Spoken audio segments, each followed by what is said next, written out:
নামাজের সিজদায় ঝিমানি আসলে কি ওযু ভেঙে যাবে? নামাজের সিজদায় হালকা ঘুম আসলে, পরে হুঁশ আসলে নামাজ চালিয়ে যাবে, নাকি পুনরায় ওযু করে নামাজ পড়তে হবে?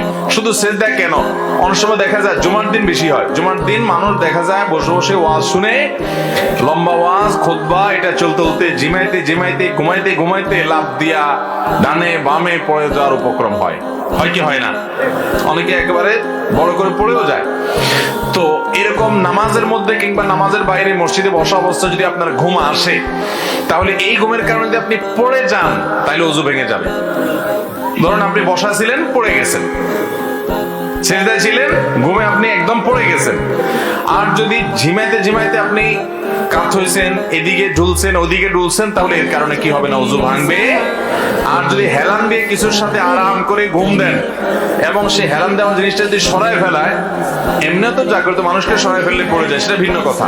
জাগ্রত মানুষ তো কিছুটা টের পেয়ে যায়, কিন্তু ঘুম এত গভীর হয়েছে যেটা সরাইলে আপনি পড়ে যাবে, তাহলে সেক্ষেত্রে ঘুম ওযু ভঙ্গ হয়ে যাবে এবং যার কারণে নামাজ আপনার পড়তে হবে।